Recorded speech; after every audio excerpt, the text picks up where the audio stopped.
Hey everyone, welcome to Stratele Studios. I'm Jeff Castanon, and I've got with me in the studio two of the members of the band No Name Faces, and we're going to be checking out their new video. Morgan, say hi, Morgan. Hi everyone.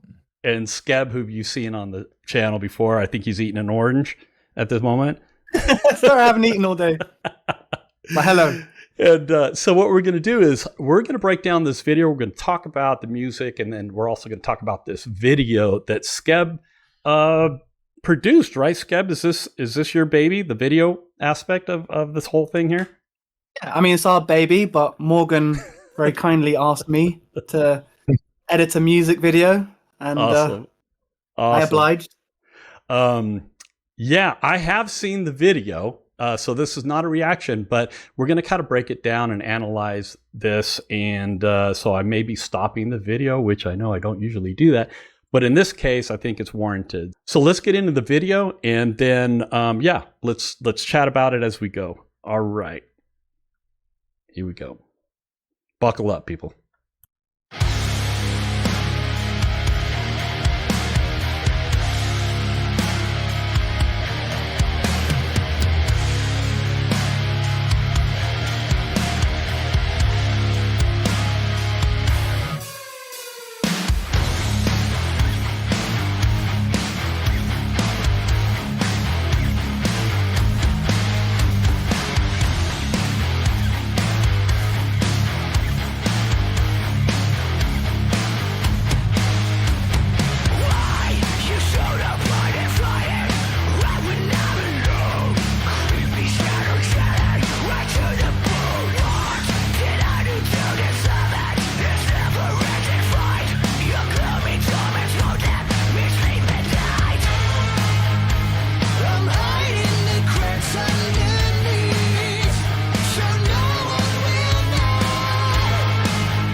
Okay, I gotta stop here because already I've got all kinds of questions in my head as I'm watching this. Okay, first of all, let's give a little credit for the other members of the band. Who's on drums? It's Jonathan Lundberg. He also played drums on SKEB stuff as well. Yeah. Yeah, and of course you've reacted to a song of his as well. Yeah. Yeah. Monster player. Yeah, well, I got to tell you, so the first time that I watched this, I was thinking about the fact that Jonathan was in very dark areas in the video, and I was like, is he not metal enough to get that screen time, SKEB? Yeah, that's it. I'm going to get all the blame for everything. He's a very handsome, clean-cut looking guy. yeah. But I think remember you asked me, SKEB, right? Is it too dark? Jonathan's I had a bit of I remember I showed my dad right before finishing it. You know, get some feedback from your brutal family members. You know, that's always good. And right. And he was like, yes. He goes like, it's dark. Look, if I look at it on the phone, I can't see it. So you know, everyone's just gonna like put it away. I was like, ah, shit. Okay, maybe because yeah, I think like for example, Jonathan is he's like super busy all the time. So he just did like right. We asked him if he could film himself, and he just did it like pretty quickly. Very sick, actually. He was like, oh yeah, he was sick. Oh no, really? Yeah, super. But yeah, I just went down to his studio for an hour, did a few takes, and went home, went to bed again. Right. Oh, Right. oh, Really grateful he did it. Like, So he filmed himself and he sent it to me vertically. He filmed it in vertical. oh. And I think this goes for a lot of like people. When you're editing videos, you always think like, oh man, it would be great to have. I was thinking like, maybe it would be better to have it horizontal, but I didn't want to bother him, so I kind of had to find a solution. I had to. So I was like, yeah, I guess if it's vertical, I guess I have to put him in a doorway of some sorts. Oh, that's very clever. So, so I had to think of something. Oh, man. Yeah, we really had to compromise quite a lot actually for the whole video. Yeah. It's not the biggest budget, but it's all like self-funded. So but the effects. I mean, I got to say, the effects are freaking awesome. I mean, as I'm watching it, I'm trying to figure out how you did this, SKEB, because I do a little video editing too, and I'm like trying to deconstruct it. I'm like, okay, how did he do that? So you did some pretty tricky stuff in there. That even though it's a kind of a low budget type of thing, there's some professional quality editing going on, dude. So. Thanks. Kudos. I just nerded out, I got my new M1 Mac. Right, I was like, actually halfway through doing the video, I invested in an M1 and just completely nerded out on the new tools on it. Which were really, really cool. I mean, I don't know if it's too nerdy to talk about, but there's like a thing called magnetic mask. Yeah, tell me about it. What does it do? Yeah, it's just like find the new Final Cut Pro. I mean, I know you use DaVinci Resolve, right? Yep. But the new Final Cut Pro 11, right? Mm-hmm. They've sort of integrated a sort of AI, I suppose, that like it will analyze whatever subject or the talent, in the footage, and just it will like analyze the outlines and it will mask you out basically. And then you click analyze, and then so with that, like the implications of what you can do with that is just like there's just so many things you can do, So you have a shot where you're accelerating through the corridor, like through the hallway. Oh yeah. How did you do that? So there's a couple of things. I used Runway, Runway, the AI thing. So I used two AI platforms. I used Runway to sort of like create I filmed myself. I've got like a sort of nice looking doorway, in my house, and so I filmed myself there, and then I masked that, just cropped out my favorite part of of my place, and then got AI to like to outpaint basically the outside, and then I got Runway to create like just put a prompt like take this, but now zoom out. So you take a snapshot basically of your video. You can do that. You can take it, so you have an image of yourself, and then you put it into Runway or Picker Labs, and then you say on Runway is good because you can tell it to like zoom out of this picture, right? So and by doing that, it will create like a new space. So it will create this hallway, and then you can use that. Was this something that you already knew how to use, or did you have to like learn these tools to do this video, or maybe it's a little of both?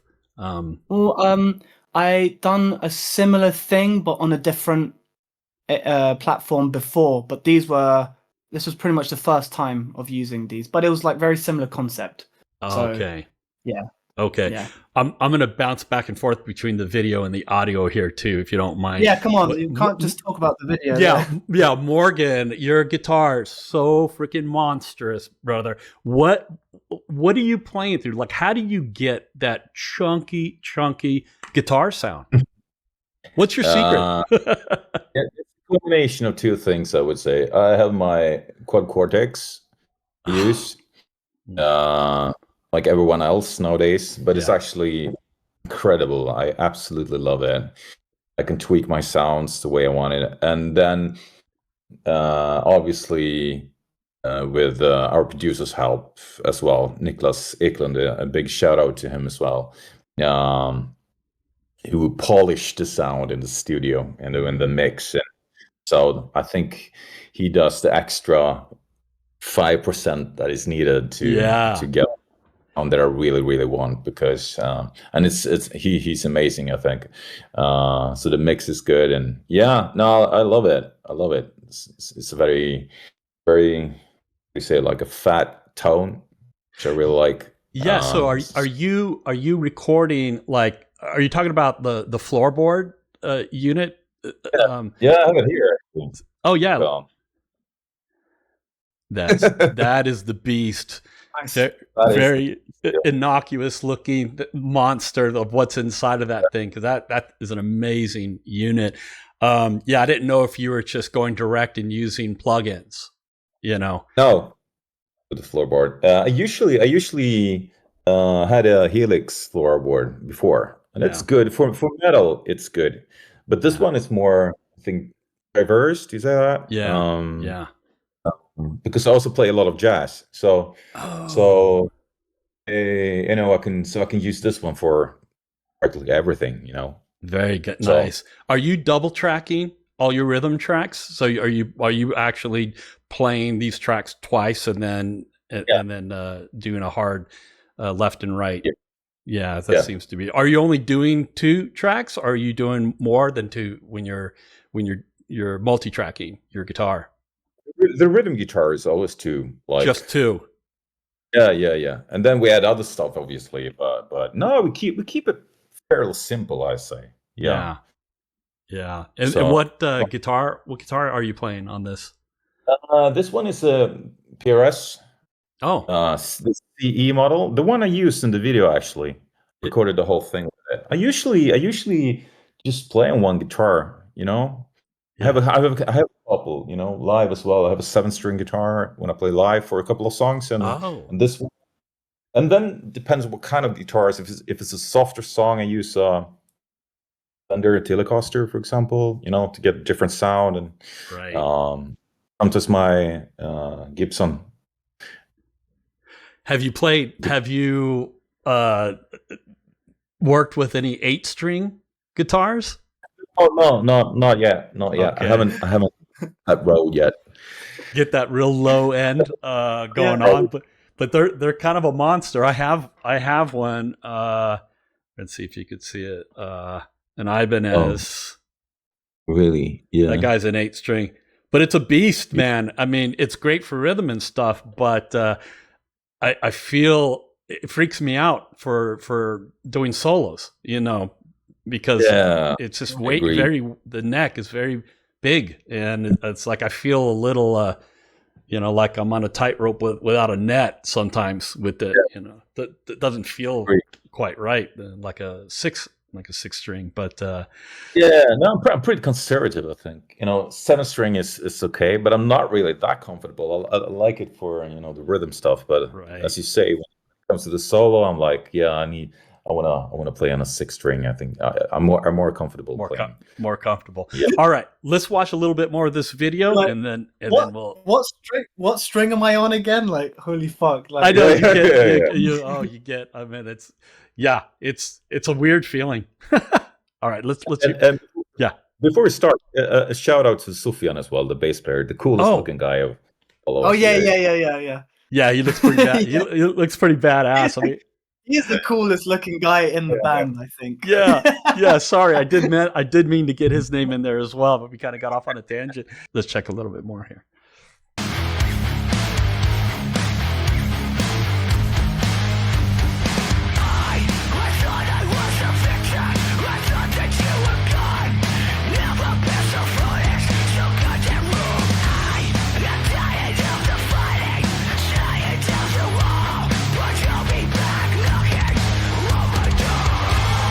Okay, I got to stop it right there, because that's probably one of my favorite parts of the video, SKEB. That little exchange that you do with yourself in the mirror. Very, very cool. Great idea. Was this something that you had thought about from the beginning that you wanted to have this shot in there, or is it something you just got inspired to do as you're working on this? Oh no. The first drafts of the video are so crap. Like I didn't have that yet. I think I had this idea because the song is about.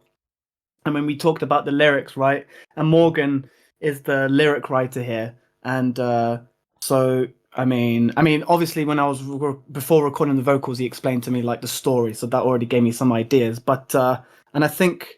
Some ideas. Sorry, a slight tangent, but I'll bring it back. But like, I was a little bit inspired by. I was watching Severance. I don't know if you know. Oh, the series Severance, and that gave me the idea for the halls and everything. So I initially was trying ideas with that, like someone who's it's about someone who's like depressed, basically. And I was like thinking of what could be a cool way of using someone who's trying to portray someone who's depressed in their house, in like a lonely house or something, and then trying to walk through hallways, like trying to get away from his depression. Like these complicated hallways in this house is like a metaphor for, you know, that person's depression, right? You just can't get away from it. So May's idea. But that's I managed a little bit of that, but that's obviously quite complicated. So I think later on, I realized that the mirror thing is kind of like it's pretty common and cool like video editing trick you can do, right? Because it's pretty so. And then when I thought of that, and I was thinking, actually, that kind of fits the story, because then the guy then you can show like the two versions of the character, and then, you know, and then he's having like a conversation with himself, and literally that part is like, you know, forget the lyrics slightly, but it's like, you know, it's saying, I thought that you were gone, you know, never been so foolish, so goddamn wrong, you know. So he's saying, you know, really like talking to himself. So that's a split screen, I'm guessing. So that whole thing's done with a split screen. Yeah, it's a little bit more. No, it's like mask. You got a mask. So you can mask. You can like do this thing called like you can draw mask.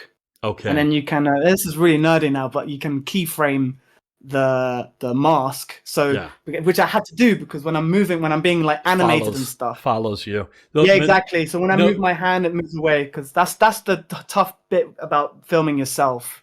If it was with someone else, they would have been like, you're moving a bit too much, or whatever, blah blah blah. Yeah. No green screen needed. No to do that. No, not there. No, you don't need that for that kind of thing. You can just keep your phone. Your phone. Yeah, use my phone. Keep your camera. Right. You know. Right. Oh man, I sound so unprofessional now. But yeah, you keep your iPhone 12 lined up. But yeah, so you keep your camera in one place and then just keep filming like that. You know what I mean? Got it. And you can easily like overlay it. Yeah. But actually, you told me when you didn't know that we didn't need a green screen. You told me to buy one, so I did. So, yeah. And then it's all like, oh, by the way, you don't need it. Yeah. I'm standing in front of a green screen actually. Yeah. Morgan like went all out because I like told him, I was like, dude, you got to get a green, because this is right before I got my new M1, right? And you know, and before I knew about I knew about the magnetic mask, but I didn't know that I'd have it. So I said to Morgan, I was like, okay, you're gonna need to get a green screen, and that's all right. He bought a kind of cheap one, so it's okay. It's a pretty standard bit of gear for doing videos. You would think that you're definitely going to need something like that. But you're right, because the technology has changed where you don't need it. A lot of it is, like you're saying, keyframing with an outline, and the software can track all of your movements. Once you've established what the principal character is in the software, then it does a really good job now of just cutting you out of the background. So that's pretty cool. Yeah. All right, let's check out some more. Here we go.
Oh my God. Badass, man. You do this really cool thing in the video that I like, where you do this facial distortion where it looks like you're stretching, like your face is kind of towards the beginning, I think, and you've got this it's black and white, and then you're kind of, it's almost like someone's pulled your face out. Oh yeah, I think that's so yeah, I think I found something that I think looks pretty cool. Film, take your camera or whatever. If you don't have an amazing camera, put it behind a jar, like a glass jar, and the glass jar will just do some like bending. Wait a minute, that was a practical effect? That was a practical effect? Yeah, that was a practical effect. If you're talking about what I'm thinking about, yeah. So that's not so that wasn't AI. Oh my gosh, really? Yeah, oh, yeah. Aren't you a clever? What was that? What'd you say? I'm just go on. No, I didn't know that either. I had no idea. Oh man. Yeah. Looks sick. Yeah. It does. Cool. Looks really cool. The jar thing, it it's a poor man's cool camera lens, but it looks really cool. It makes the, because when you watch cinematic stuff, they seem to have some cool, right? What do you call it? Like anamorphic lens and some slight bending with the lenses, So yeah. And I don't have amazing cameras, but I'd love to get some someday. But that seems to be like it was a cool solution. It was very fitting for this kind of, that was a good thing about this song and this music, that we could make it a little bit, how do you say, like, lo-fi, I guess. I started to watch all my favorite, metal videos from like early days of YouTube, when they're all like the 460p or whatever, but they're all like professionally done for the time, right? But they're like with like metal bands with like smallish labels, I suppose, but they managed to create like a really cool, sinister and dark look, and so everything can be kind of like obscure and dark. So it was nice to be able to lean into that and not worry too much about this super like bright detailed thing, so I guess like the jar thing kind of helps with that. It works really well. I mean, I definitely think the darkness of the whole video, it's perfect for what the video, what the content, lyrical content is about, and just the freaking beefiness of the song. You don't want an 80s video with a big white background in a studio wearing pastel colors. That ain't gonna work. Yeah. So talking about the lyrics, Morgan, just can you kind of expand a little bit about the lyrics here, and just like what was your inspiration for this, and what are the lyrics about here? Yeah, sure. And by the way, I'm Swedish. So my English is not perfect. I just want to mention that. I'll try. Sound good though. Yeah, you sound great, dude. Thanks, man. No, but I mean, it's obviously dark. It's about some kind of depression, obviously, and feel. I mean, the feel of having two personalities, one that drags you down, in this black hole kind of thing. But it's also like, actually, I have a friend of mine that's not feeling that good at the moment, so it's got inspired by that a little bit. But it's like, it's obviously dark, but it's also, I think it's a good message. I mean, I think, just try to figure out a way out of it, and stay positive. And it's not just dark. I think that was the idea. Even musically, it's got an optimistic thing in the chorus. The chorus, especially the chorus. Yeah. That's why I wanted to. It's always like when you listen to our music, it's like usually the choruses are really like almost lifted. Poppy. Yeah. Pop chorus usually, but I always want to do it with a twist. So in this case, it's we change key, like a minor third up, the classic trick. Yep. You know? Yep. In Poison with Alice Cooper. Yeah. But they changed keys like 4 times in that chorus. Like, but right. It's pretty cool. I love it. But yeah, I would say it's positive actually. Mm-hmm. It's dark, but yeah, I think so. When you wrote, because sorry, yeah, no, go ahead. No, I was just going to ask, like, when you write, Morgan, are you people do, they approach their writing in many different ways, but I'm really intrigued by how people are writing lyrics versus the music itself. And like for you, what is a typical tendency for you with your writing? Is it something you all do at once, the lyrics and the music, or one over the other, or how does it work for you? Almost always music first. Oh, almost. Yeah, I think because I mean, I come from this improvisational background. I told you before I studied jazz, played a lot of jazz and blues, and so I need the melodies, I need the harmonies, I have a clear idea of what I want to do musically, and then when I listen to music, I usually come up with, okay, what am I feeling when I'm listening to this? I write something like that, Right. So usually that way, but in this case, I had a clear idea what I want to write about, the lyrics. And it was also like time for something really heavy, because we have a really heavy side of the band, It's a little bit schizophrenic. We have some more soft songs that I would consider almost be more like a pop song, Yeah.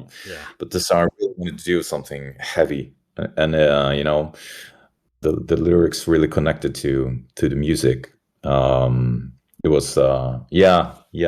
So I had a clear idea what I wanted to write about, and so I almost wrote the music after the ideas I had for the lyrics. Yeah. Right. So you kind of have one foot in metal and one foot in jazz. Do you ever have a tendency of wanting to put like a minor seventh sharp 5 chord in one of your metal songs? Do you ever kind of feel the tendency of adding? He uses like a lot of like. There's always moments of like a bebop lick in his solos. That's always, almost always, yeah. I tried to, and I also like super into film music. I listen a lot to film music, especially Danny Elfman, who wrote all the music for Tim Burton. Love it. And actually, one really good friend of mine, we studied together at the Royal Music Academy here in Stockholm. He went on to write. He moved actually to LA to study film music. And now he's like, his name is Ludwig Göransson. He wrote Oppenheimer. Huge. He won 2 Oscars, and he's really so. Yeah, he's great. He works with what's the name? Christopher Nolan and Ryan Coogler. So wrote the last what was the name? Sinners, I think. It's a really, really cool score. Like, no, he's great. So. He produced Childish Gambino as well, right? Yeah. Oh my gosh. Yeah. One foot in the film industry and one foot in the pop industry. Yeah. He's been working with Justin Timberlake, Rihanna, all of the big ones, and now he's working with Christopher Nolan. Yeah. No, he's great. So I was like super into film music. So I studied the same stuff that he did before he moved to LA. And took it further, but I was always really into film music. So if you listen closely to a lot of songs, there are a lot of harmonies just taken from like horror movies. I love that, C minor, A minor, E minor, that kind of right. I love that. It's interesting how those influences trickle in to your music, because I can hear some of that, and especially in your solo in this song, because I definitely hear how you're rooted in traditional metal when it comes to your improvisation, but there are, like Skeb said, there are bebop elements in your approach to writing your solos, and I hear that in there because they're ultra melodic. And it's not just running scales and arpeggios for the sake of running them. There's a musical quality to what you're doing that is very reminiscent of jazz improvisation. So that is coming. It is coming in there, and that, I think, is between that and your film scoring interest in experience. That is what I think makes you guys different. Why the No Name Faces group is going to set itself apart. And the harder you push those things, and here's my 2 cents, the harder you push those elements, the more solidified you guys are as a group, and how it pulls you guys away from the pack, you know. Because I love what you're doing. I love of that. And Skeb, man, I've always loved your vocals, and the beautiful thing about having Skeb as your lead singer is the fact that he is like a Swiss Army knife. He has the ability to do the most delicate singing, soft, beautiful thing, singing that could bring a tear to your eye, but then he screams like he has strep throat, where he could just completely rip the wallpaper off the walls with his voice, and that range is amazing. Because when you get into utilizing the diversity of your voice in a song, like this song has that in it too. When you have that level of diversity, the interest just goes through the roof. So all of these elements, just in this one song that I'm hearing, just all of that stuff, it really contributes to the interest of the overall song. And I don't know, most people probably don't know these fine details that I'm talking about in it, but they feel them, and they'll get it, you know. Yeah. No, I mean, obviously spoiled having him in the band, but shall I leave the room? It's getting too much. The other guys as well. Jonathan is not really worth shit. Hell, I mean, it's pretty amazing to play with them. But I've been lucky, you know. Yeah. I mean, I've heard you're a big fan of Dirty Loops, for example. Yeah, big fan. Right? Yeah. I've studied with them. See my Dirty Loops pillow in the back. Oh, really? No, I didn't. Okay, it's backwards, I think, in the shot here, but it's a Dirty Loops pillow. Yeah, I can see it. No, but they're close friends of mine, and obviously a big inspiration. Also, so I mean, I'm surrounded with great musicians. So, and SKEB is obviously one of them. So I'm fortunate. Obviously, yeah. Morgan, if we could just get Skeb to grow his hair out and be a respectable lead singer of a heavy metal band. You know what, man? When we did that photo shoot together, like, I kind of realized how tattooless I was, like in between all you guys. Actually, that's more important. You could keep your hair short, but you gotta get you gotta get a sleeve going. It's crazy. Yeah, I mean, it's insane. Like, you know, standing next to these guys is crazy. Well, you know, the cool thing is the dichotomy of your appearance and your voice, because it's like, you know, you're freaking on fire. I mean, when you get up to sing, then there's just no question as to why you're in the band. So that's what's really cool about it, is that you could look. Before that, it's like, who's this fucking dweeb? Like, trying to hang out with these, like, you know. Like standing next to Sufjan, who's also a great musician, by the way. But his look is amazing, you know. Yeah. Cool hair, and, you know, exactly. Shoes and So how long has the band been around? How long have you guys been together?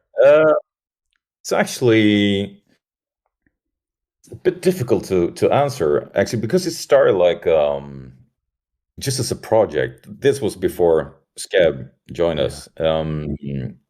Just because like I said, I study here, and I graduated like I think 2009 or something like that. And then I've been working as a freelance guitar player, playing with different bands and artists, and touring.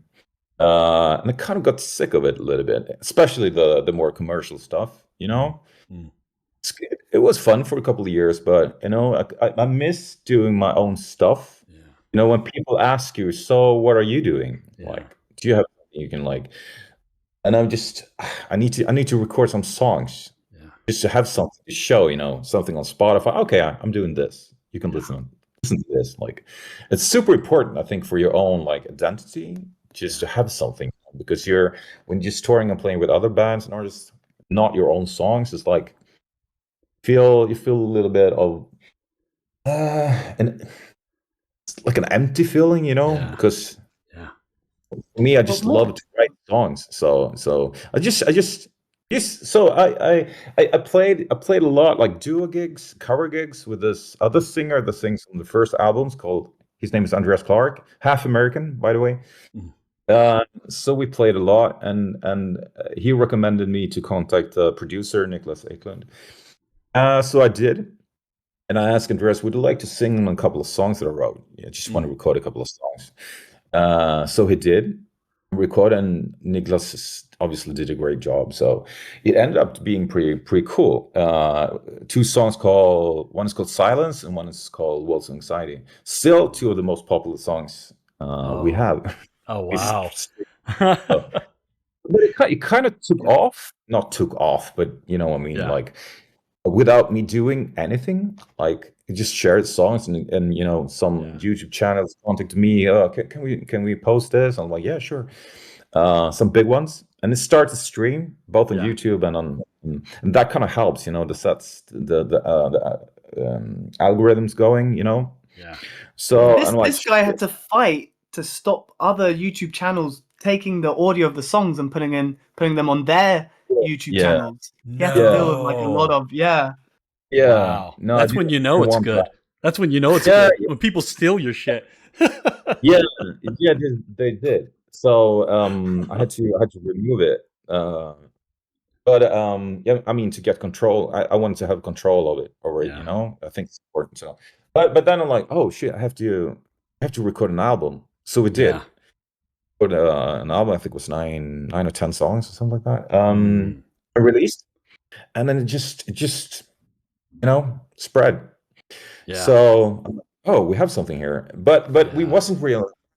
So it's a hard question to answer. It was more like a project. Jonathan was I played a lot with Jonathan before, so he was in, but we just recorded songs. And we did one more album, and then we wrote a song called Scars, which is the most popular one. It's a soft song, but at one time we had around 150,000 listeners a month on Spotify, and millions and millions. Wow. I'm like, shit, we have to do something. But Andreas is he's the singer of another awesome band called Self Deception. A shout out to them. All the same producer, Nick. And they are really big. And he just got his second child at that time, and he moved from Stockholm, so it didn't work out. We couldn't move on. Like, still really good friends. And then SKEB did a song with Jonathan on his solo project called, is it Atlas? Right? That's right. Yeah. Super cool song. Do you know that one, Jeff? I don't know if I've heard that one. Really heavy song. One of Jonathan's. I think you'll like that, actually. It's very heavy. It's very progressive. Yeah, Meshuggah-ish. Like Meshuggah, it's a bit like it's got Planet X vibes. Do you know Planet X by? I've been listening to them recently. Oh, really? Because Jonathan's he's very much influenced by Virgil Donati. Like, he's even friends. He's even friends with him, actually. Yeah. Oh, no shit. Well, I'm a big fan of Icefish. I don't know if you guys are. So the song is it's quite ice fishy, actually. So Yeah. But I Alex heard Argento, the keyboard player. Yeah. Anyway, sorry. Yeah. No. I just heard that song. I called Jonathan immediately. I'm like, who's the guy? Who's the singer? Never heard him. Like, and he's like, yeah, he is this guy sitting in his basement, and you know. He's not wrong. No, he's not. He wasn't wrong. What? What? And then we decided to part ways with Andreas, and then I was looking for a singer or different singers just to record some songs, and just, and I called him, and we recorded a song called Wonderland, which I love that one. And that's very, very that's film music. I would say it's film music. Or what do you say? Oh, wow. Yeah, it's very Tim Burton-y. Yeah, Tim Burton-esque. Yeah, it's very yeah.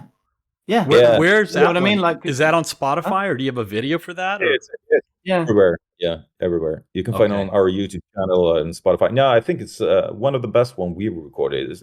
It's actually the first one with SKEB. I really, if someone wants to check us out, I really recommend to listen to that one, Wonderland. Yeah, I think so. Cool. And then it turned out to be great, and I asked him to do a couple of more, and then I'm just asked him to join the band. Yeah. Oh man. Yeah. And so, are you guys gigging pretty frequently, or what's that been like, the live side of things? No, it's been we want to play more. We've been doing gigs, but not enough. I would really love to go out and play more, but it's a bit. I mean, logistically, it's a bit. How should I say it? Complicated. Are you living in Sweden right now? Yeah. I live in Stockholm, and Jonathan lives here, and Sofian lives here. SKEB living in Spain, so it's a bit. We kind of need like tour to make it worth it, but we do gig here and there, but not that much. I really want to do more, so yeah, aiming for that, because we I would say that we're a live band. Yeah.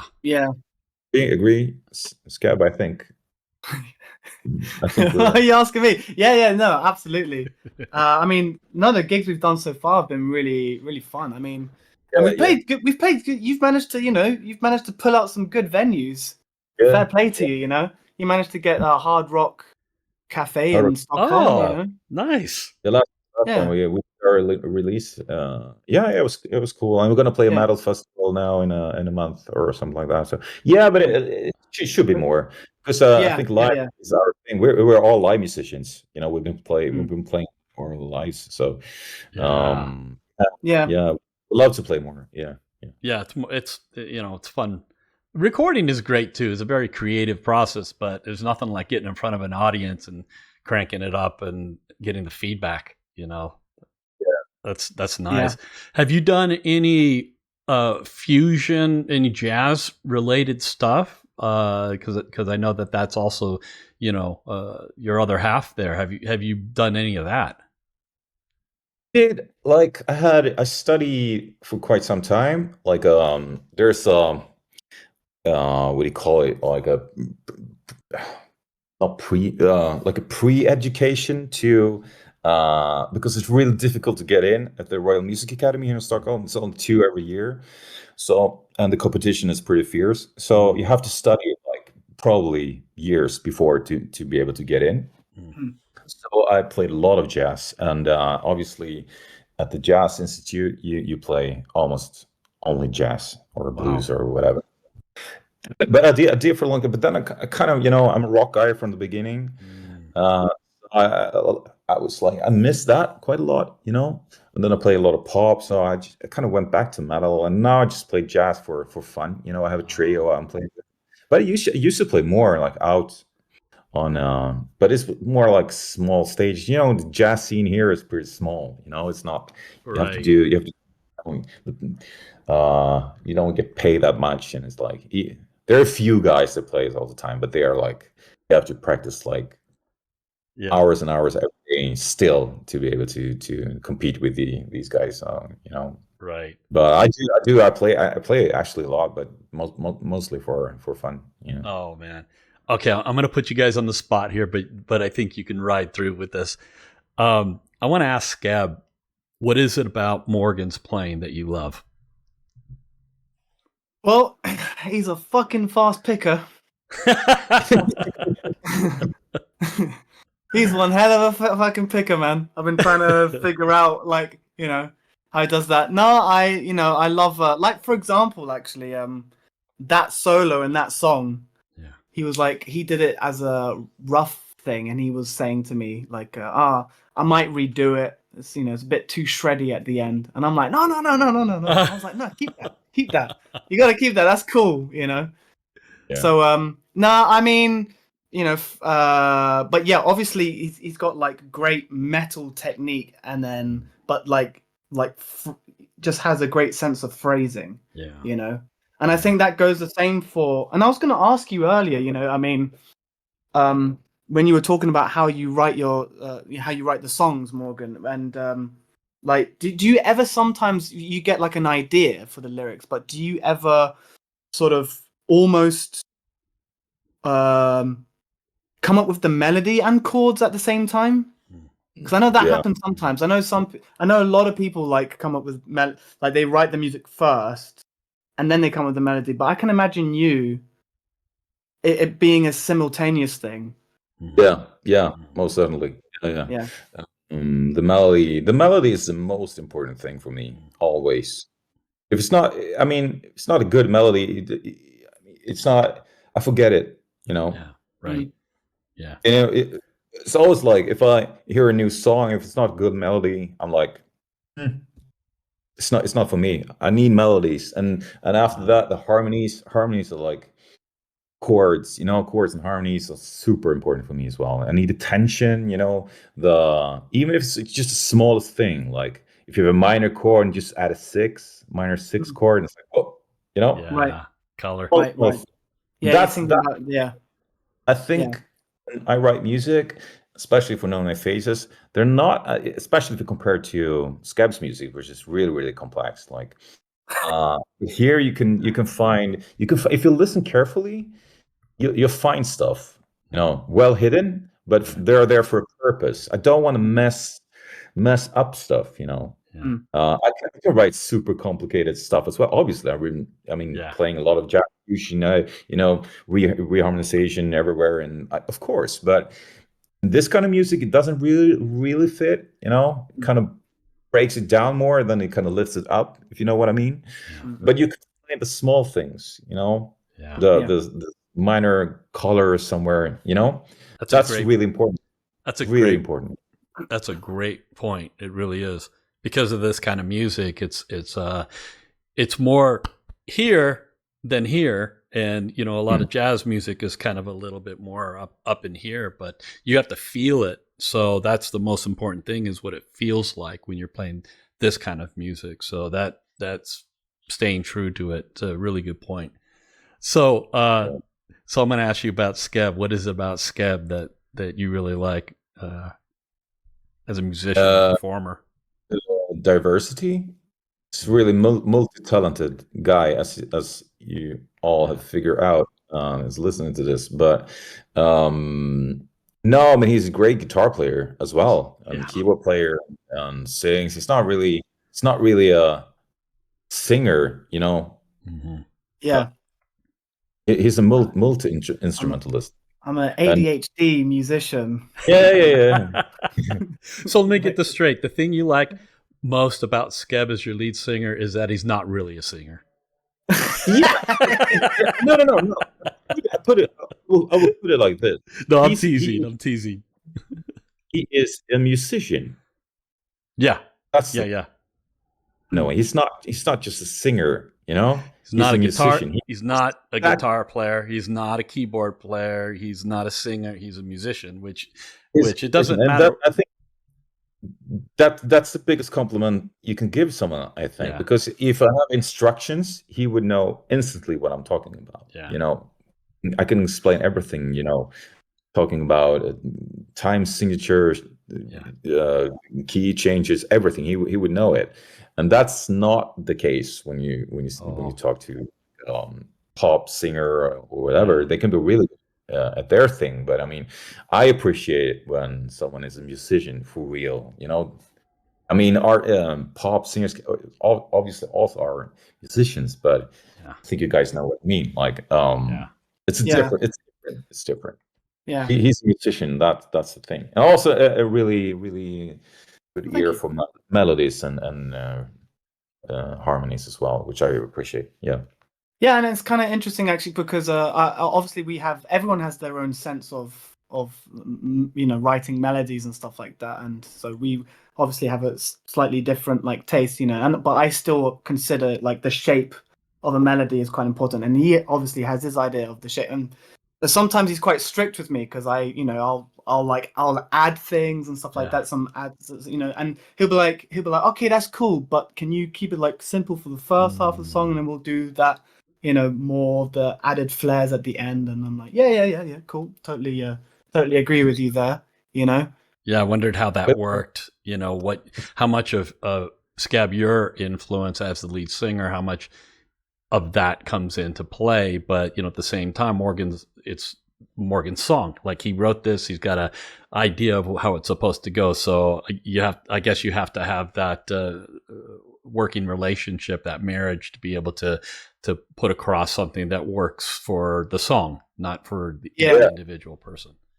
I think what you said there is the most important thing. For me, the most important thing is always the song. The song comes first, always. Even though I love instrumental, circus things, you can reharmonize. I love that, obviously. But for me, I always serve the song first. Always.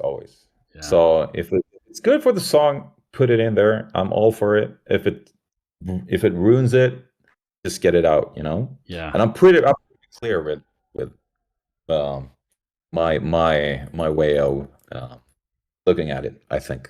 Yeah. I think a really good relationship there when it comes to, like, he understands what I want more and more. I believe what I want, and I kind of know his the way he approaches stuff. So I mean, he does a lot of things that I didn't even think about that we add to the song, obviously, because it makes it better.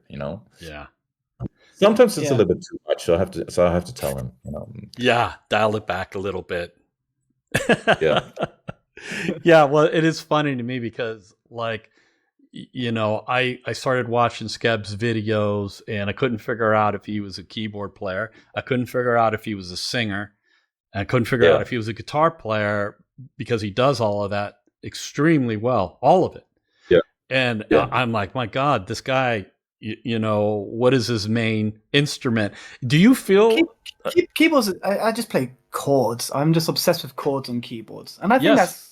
But your sense of reharmonization is freaking ridiculous, because when you take a Nirvana song or a Coldplay song and you give it the treatment, it's really breathtaking. And I've told you this before, because it's like the treatment that you do on these tunes, you have to have a harmonic understanding, which really comes through keyboards, piano mostly. I think the keyboard players are the best at reharmonization. I don't know, Morgan, if you would agree with that. As a guitar player, it's hard for us to be able to have the facility to be able to understand harmony the way keyboard players do, and that's. Don't you think there's benefits through, like, each instrument? Because like the way the guitar's laid out, right? Yeah. This kind of symmetrical layout. Different benefits. That gives you an interesting. I think I know, like, keyboard players who get really inspired when they like dabble in guitar, because it gives them new ideas, and vice versa. Yeah. Just for anyone who's like interested in composing and harmony and harmonizing. Right. I think Morgan, you play keys, right? Yeah, I do. Yeah, I do. Yeah. And I think it's way easier, because I think you got a point there, because I think it's easier to it's easier to see. Yeah, visually. Right. You have you have the keys there, like, and guitar is much more difficult to see. Yeah. Because fretboard, and you can't really, it's pretty. And you have one octave, and then you have the same octave. Yeah. Just Yeah. There's only one. There's only one of those notes. There's only one C1 on a keyboard, but then on a guitar, you got 4 or 5 of the same different places on the neck. It gets complicated on guitar, So yeah, definitely what you mean, but I think SKEB is right actually, because there are benefits with both. Very good keyboard players just I wish I could play guitar because this is not a way of sit. Well, but I do agree with what you said, Jeff. I'm just like adding adding that other element to it, and because same with like when you get a great bass player, when they start discovering that they can change the whole feel of the band just by changing the bass note. Yeah. So that's another when you're a bass player, you get like an interesting perspective on harmony, on how bass generates a lot of it, things like that. Absolutely. So, like that's a really good point, Morgan. When you made me think about keyboard players who kind of emulate guitar players when it comes to solos, and that pitch wheel, that's a whammy bar, that's a bend, on the guitar, and I hear keyboard players do solos sometimes, especially in this genre of music. I was just listening to some Icefish yesterday, and there's a ripping keyboard solo in one of the songs that I was listening to, and I'm like, that could have been a guitar solo, because his approach is with the bends and arpeggios and everything. I'm like, that's a guitar solo done like on a keyboard. So there is this influence that keyboard players like that to get that is outside of the traditional, piano type of approach. Sure. If you listen to Jordan Rudess, for example, I was just going to say, in Dream Theater, he's also, by the way, a really good guitar player. Yeah, he's been playing guitar. I saw that. He's been posting. That's really fun, actually. Yeah.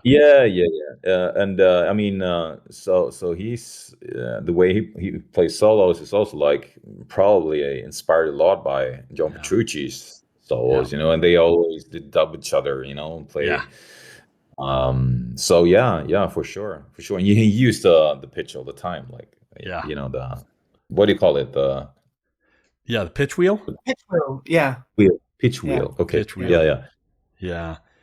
SKEB, is there a particular, I might have asked you this before, but is there a particular instrument or singing that you kind of lean towards as being like, that's kind of your primary thing that you do? Guitar. I started on guitar. Okay. Yeah. And I mean, I pretty much learned keys by having the guitar when I was at uni, like learning jazz and things. Had the guitar with me. I was like, I'll be cool to be able to play this on keys. So I'd have the guitar on me and I'd analyze the notes on the fretboard and then try and figure it out. And it would take a long time because that was me also learning the notes on the fretboard at the time as well. I'd be like, okay, it's a flat 5. Okay, that's an F. Okay, and then like very slowly, on the keys. Man, that's cool. So, what do you want my audience to know about you guys coming up? Like, is there? Because you guys you released Razor Sharp Claws, a couple of weeks ago, or no, a month ago? A couple of months ago. Of months ago. Okay. 1.5 months, maybe something like that. Yeah, 6 weeks, maybe. I can't really remember. Yeah, something like that. Is there another video on the horizon? Is there another song that's going to be dropped at some point here? Probably a new single after the summer, and then we're aiming for an album release, maybe in the end of this year. Probably something like that, the beginning of next. Awesome. So we have recording them right now.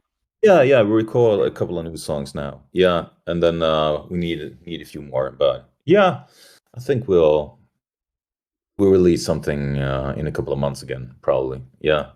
Very cool. But I mean, we're a bit schizophrenic actually, because I think we have like super soft songs. I won't say super soft, but there's more soft pop.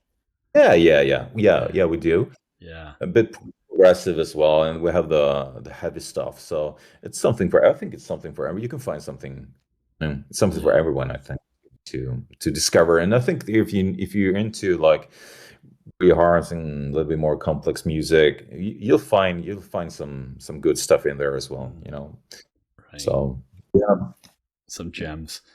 Well, yeah, you guys, I'm gonna let you go. Thanks so much for spending time with me, and really fascinating stuff. And for anyone out there who's looking to get into a band who kicks ass, that you want to jump on board, I've got links in the description of this video to No Name Faces, their channel, to this video, and please support them. And thanks again, you guys, and looking forward to more stuff. More videos too, because if they're like this, then you got to do more. I know it's a lot of work, but you know, SKEB's just hanging out in his basement, from what I hear. So, oh man! All right, thank you guys. We'll see you again soon. All right, man. Right, that's good. Bye, guys. Cheers. Bye.